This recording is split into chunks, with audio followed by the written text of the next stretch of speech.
Welcome to Variant Edition, your source for comic book news and culture. I'm Nick. And I'm Eddie. Every week, Variant Edition Tuesdays bring you the latest and headlines in the world of comics and a sneak peek at what comics you shouldn't miss on Wednesday. That's right. So here is your 5 minutes of comic knowledge that will prepare you to step into your comic shop this week. Here's your headlines for Tuesday, May 22nd, 2007. As usual, we start off with movie news, and we've got some big stuff. But let's start off with Spider-Man 3.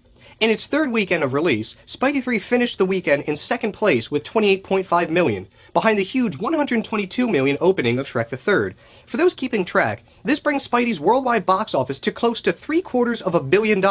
That's right, $1 billion. It's safe to say that marketing and the huge international appeal of Spider-Man is to thank for the blossoming box office. And to prove that marketing can never start too early, Warner has already started an underground campaign for next summer's The Dark Knight, leaving DeFace playing cards in comic shops and setting up what looks to be a political website for movie character Harvey Dent. Then a few days later, a defaced version of the website went live and was slowly replaced with the first official picture of Heath Ledger as the Joker. And it's not your father's Joker. Looking more Ichi the Killer than the Man Who Laughs, this is sure to be a dark clown rather than the Clown Prince of Crime. And if you think that's odd marketing, check out the Silver Surfer quarters. Yes, now the movie companies are printing money. 20th Century Fox is partnering with the Franklin Mint to deface some California quarters with an image of the Silver Surfer.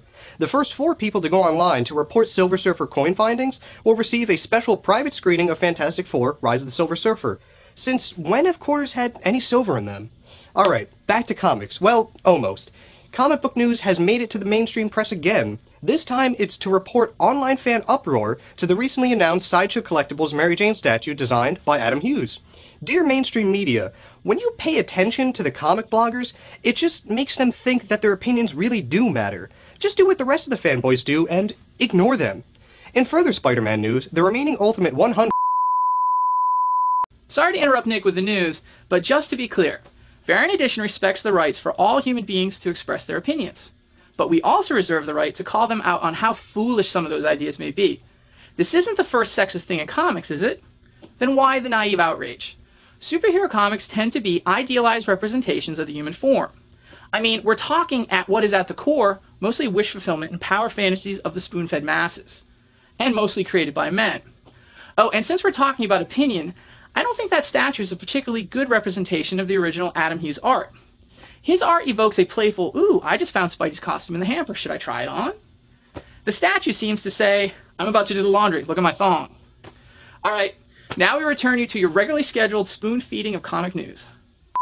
Look for the new format to premiere early next week. And finally, if you've ever wanted your name on the cover of a comic book, but have neither artistic or writing talent, well, now's your chance.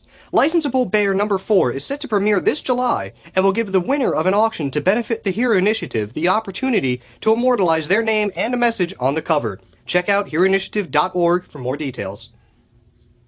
This isn't a very large release week, but there are some cool books hitting the shelves anyway.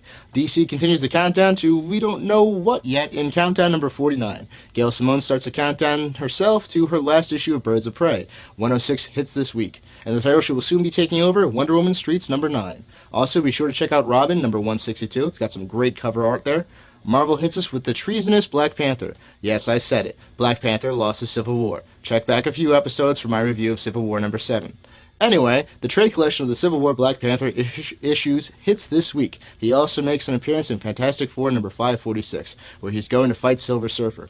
Speaking of losses, Captain America number 26 finally comes out this week. This is the issue that the speculators stopped looking for a month ago, and now that it's just us fans, we can see what Brubaker has up his sleeve. Also, be on the lookout for Friendly Neighborhood Spider-Man Annual number 1, Marvel Adventures Iron Man number 1, and X-Men number 199. If you're going to read World War Hulk, you might want to pick up She-Hulk number 18 featuring her fallout with Iron Man. Criminal number 6 starts up a new storyline. If you made the mistake of not picking up this great book before, now's your chance to rectify that mistake. This week also sees the release of some comics not from the big two. Virgin Comics' Cool Debbie number 11 sees release. The surprise hit Dynamo 5 continues with number 3. Nick's fave Elephant Man number 9 features a flipped cover by V for Vendetta's David Lloyd. Madman's Return to Comics continues in Madman Atomic Comics number 2. Say that 3 times fast. If you're looking to get caught up on older issues of Savage Dragon, be sure to check out the massive Savage Dragon Archives Volume 2. And if you want another provocatively titled comic this week to go with your Satan Sodomy baby from last week, check out Jesus vs. Vampires in Loaded Bible 2, Blood of Christ. Our pick of the week, look no further than the first trade collection of Warren Ellis and Ben Temple Smith's Fell. Fell Volume 1, Feral City collects the first 8 issues of the highly recommended series.